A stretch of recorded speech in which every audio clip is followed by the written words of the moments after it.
Conversa Bem Viver com Lucas Salum. Diretamente de Paraty, da ressaca da Flip, depois de ter autografado centenas de livros, feito sorriso para milhares de fotos, ainda com a mão tremendo, quem conversa bem viver é a escritora Cidinha da Silva, ela que é autora de mais de 23 livros, com mais de 350 mil exemplares em circulação, provavelmente mais, depois dessa divulgação toda que aconteceu na Flip, ela trouxe alguns livros inéditos, ou enfim, que estavam fresquinhos para circular na feira de Literatura de Paraty. Cidinha, que prazer falar contigo. Obrigado pela disponibilidade, viu? Alegria, Lucas, minha alegria. E como que foi essa flip? Eu fiquei sabendo, eu não tive a oportunidade de ir, estava aqui trabalhando em São Paulo, mas tudo que a gente viu de foto e imagem era caos. No bom e no mau sentido. No bom porque parece que foi a maior de todas, mas mal no sentido de que a estrutura não se mostrou confortável para tanta gente. Foi por aí? Eu imagino que tenha sido para muita gente. Cada um vê uma flip, né?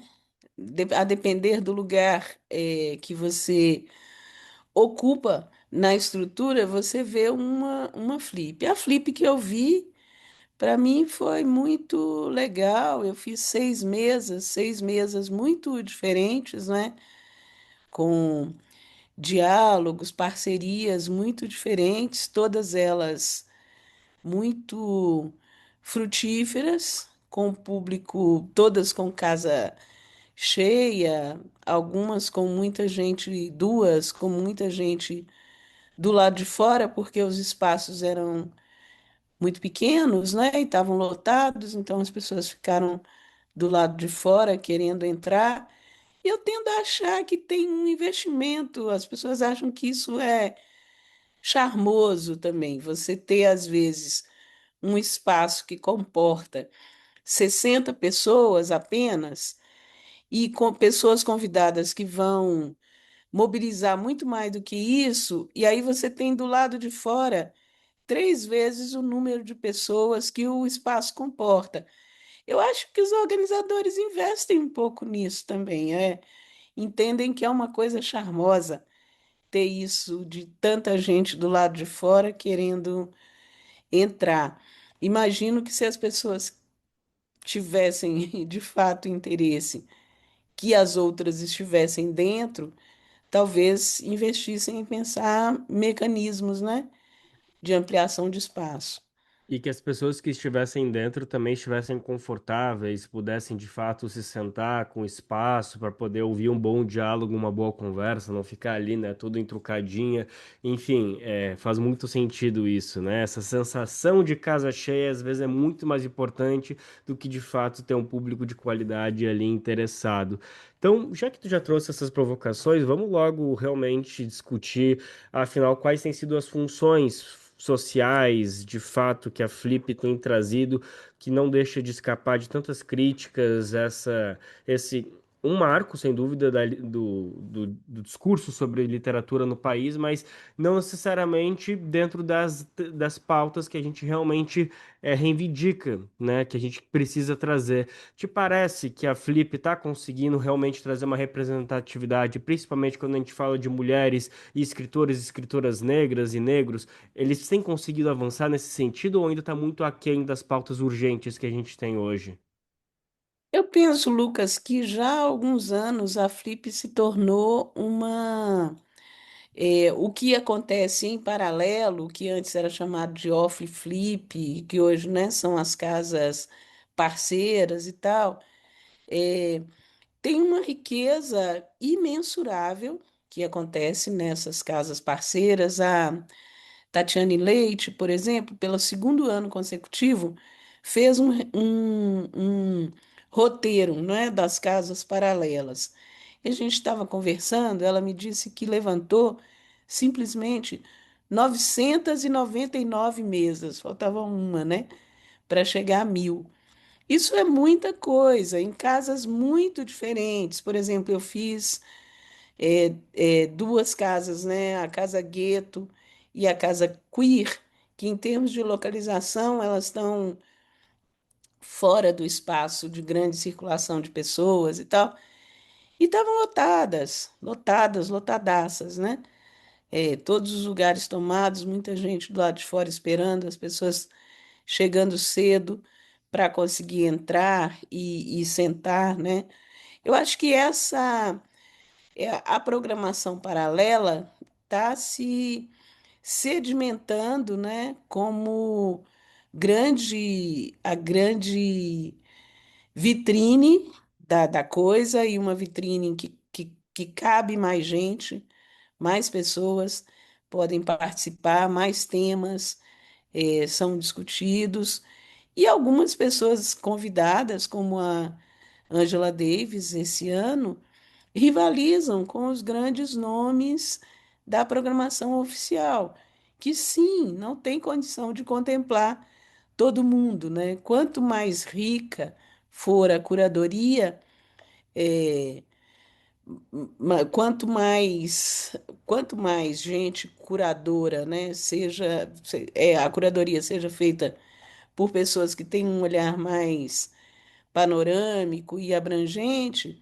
a gente vai conseguir ter uma representação de ideias, de pessoas, né? Mais que tenha mais multiplicidade também. Eu acho que a lista dos mais vendidos desse ano já revelou uma coisa interessante, que passou muito pela curadoria da Rita Palmeira, né? Você ter livros de grandes escritoras, né? Livros desafiadores, como aqueles que as pessoas mais consumiram, né, na rede oficial. E tem outros, a gente já teve anos de ter a Geni Nunes, por exemplo, como segunda autora mais vendida, uma autora indígena guarani, sem que ela participasse da programação oficial, não é? E foi a segunda autora mais vendida, isso há mais tempo. Me parece que foi na primeira participação dela na Flip, quando a Flipei ainda acontecia no escopo da Flip, né? Que esse ano a gente já há alguns anos tá fora de lá, a Flipei está fora de lá. A Geni chegou a mobilizar 3.500 pessoas, alguém que estava fora da programação oficial. Então, cada grupo, cada pessoa, cada editora vai fazendo a sua flip acontecer.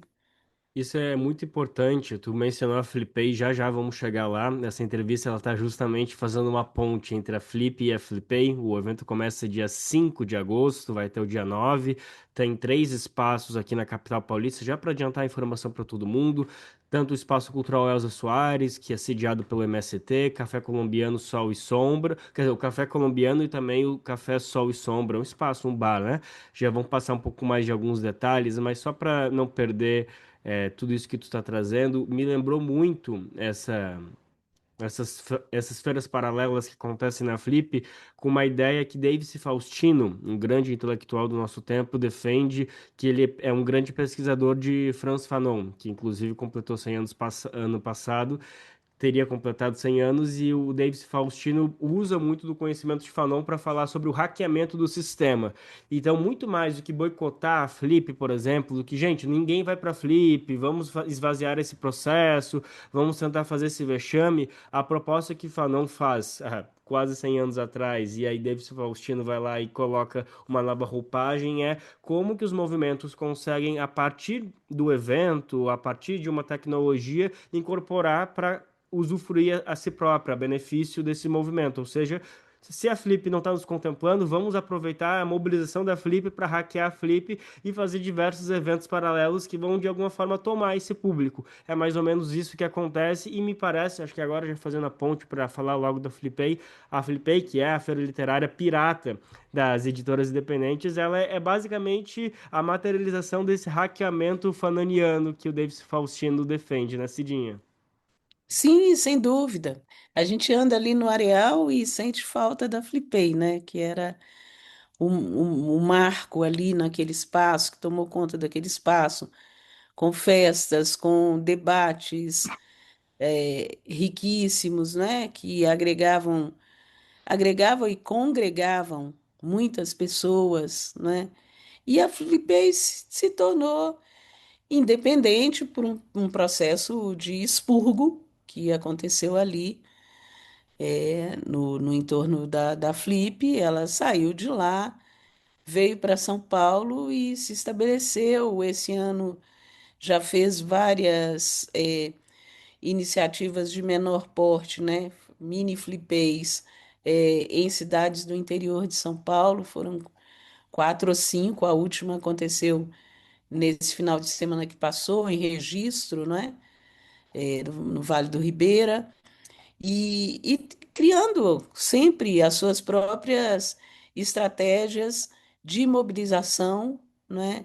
E arrebatando milhares de pessoas na cidade de São Paulo, conseguindo inserir um evento anual no calendário da maior cidade da América Latina. É Então, bem simples assim, né? é apenas isso.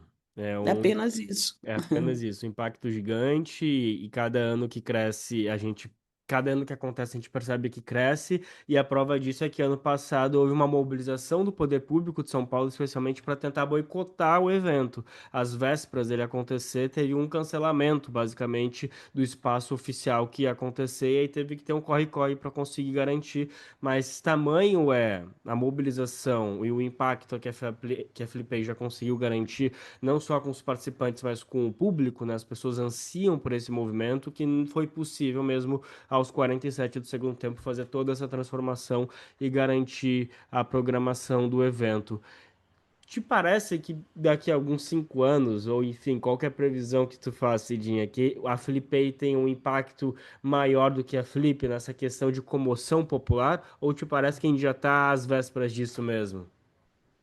Lucas, não pensei nisso ainda, mas sei que o impacto da Flipei, eu tive a oportunidade de participar o ano passado também com banquinha de livros. Esse ano o pessoal me convidou para compor a equipe de pessoas como programadoras. Está sendo, né, uma alegria imensa fazer parte disso. Não pensei, em termos de números, para responder essa sua pergunta. Mas não tenho dúvida de que é um evento que já está inserido no calendário da cidade, não é? E que tem um potencial de mobilização, de boca a boca, porque é aquele tipo de evento simpático, que as pessoas gostam de ir, as pessoas vão e veem o apuro, o cuidado com que tudo ali é feito.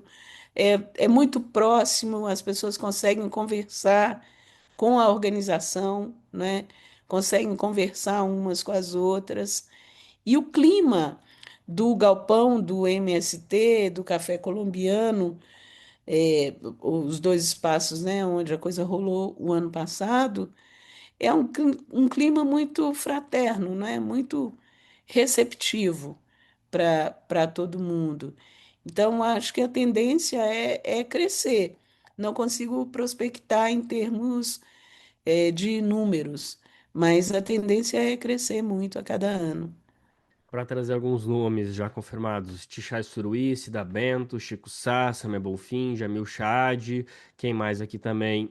Rita Von Hutt, Luiz Arundina, Nabil Bonduque. Então, vários nomes que são inéditos, alguns que estavam na Flip. Então, tu vai tendo essa conectividade entre os dois, esse prestígio que tem de nomes relevantes que não optam entre um ou outro, ou digamos, não optam por exclusividade entre estar apenas na Flip, vão para Flipei, além de alguns nomes internacionais que, enfim, por exemplo, eu não conhecia o jornalista israelense Gideon Levi, mas ele é muito importante no combate a diversas formas de opressão que vem acontecendo, por exemplo, na Palestina. A gente também tem a escritora, jornalista Ruth Wilson Gilmore. Então, vários nomes internacionais vêm aparecendo, Medá Benjamin. Enfim, é muito particular a curadoria que se faz. Realmente é uma curadoria que a gente aprende muito. Não são só aqueles nomes que chamam a atenção. Ah, veio Walter Ugumãe, que é um nome extremamente consolidado. Muito bacana ele estar aqui, sem dúvida alguma. Angela Davis, muito bacana, mas é muito interessante essa curadoria de nomes que a gente não conheceria se não fosse todos esses ativistas da Flipei articulando para trazer pessoas que de fato precisamos ouvi-las para conseguir entender os rumos, não só do Brasil, mas principalmente porque estamos num ano muito conturbado politicamente, afinal temos eleições, então todos esses chamarizes nos ajudam a entender melhor. Olha só, Cidinha, o tempo está acabando. Eu acho que a gente pode falar ainda um pouquinho mais sobre esses impactos de literatura periférica e tudo mais, mas queria colocar um pouquinho na roda um outro assunto que foge um pouquinho, mas eu acho que tem tudo a ver, que é o centenário de Milton Santos. Queria falar um pouquinho como que é essa relação dele, de vocês dois, assim, desde quando tu teve contato com ele, se vocês se conheceram pessoalmente ou apenas a obra dele te impactou? E aí tu pode trazer até um pouquinho se tu sentiu que a presença dele estava na Flip nesse ano, ou o que que a gente pode esperar da Flipei desse ano em relação a essa homenagem ao maior geógrafo brasileiro, um dos maiores intelectuais nascidos no Brasil e sem dúvida alguma um impacto universal internacional que ele teve nos debates, não só da geografia, mas tudo que condiz à condição humana frente ao capitalismo. A gente tem uma mesa, né, homenageando os 100 anos de nascimento do professor Milton Santos, que se completam agora em 2026, como temos uma outra também homenageando Fidel, né, Fidel Castro, que também completa 100 anos de nascimento. Sim, eu tive a alegria de conhecer o professor Milton Santos, de conversar com ele por algumas vezes, de ser carinhosamente chamada de minha filha. Obviamente, ele não se lembrava do meu nome, não é? Então, ele me chamava carinhosamente de minha filha. E é, tenho menções a ele em livros meus, por exemplo, no prefácio do hashtag Parem de Nos Matar, Sueli Carneiro, que prefaciou o livro, conta uma história que eu contei para ela, né? Ela conta nesse prefácio. O professor Milton Santos é de uma importância é, incomensurável para a gente, e ainda há muito que se descobrir, né, do trabalho dele.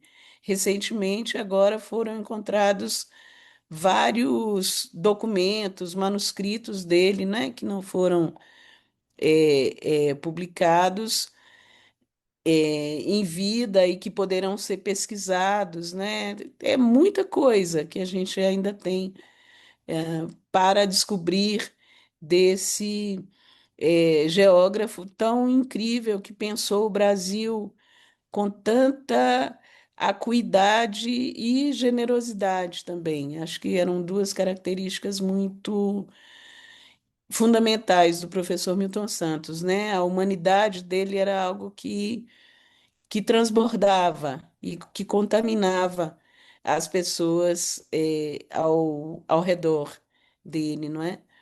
E a gente vai trazer um pouquinho disso para essa mesa de homenagem nessa edição da Flipei.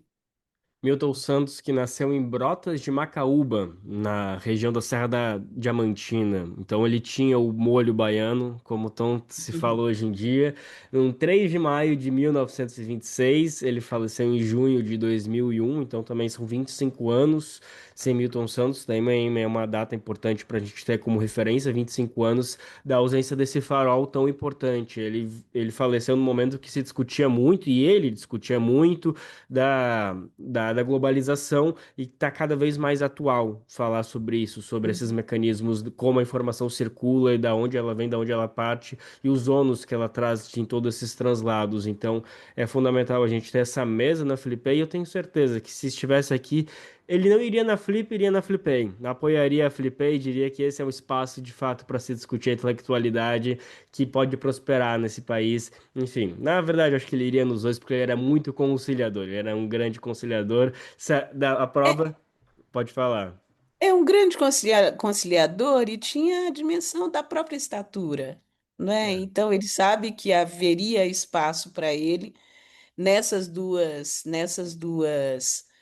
instâncias, né? Dialogando com os grandes nomes que estivessem nesses dois espaços, né? Que mesa lindíssima nós teríamos com ele, o Olho Soinca, com Angela Davis, com o professor Muniz Sodré, que também passou por lá.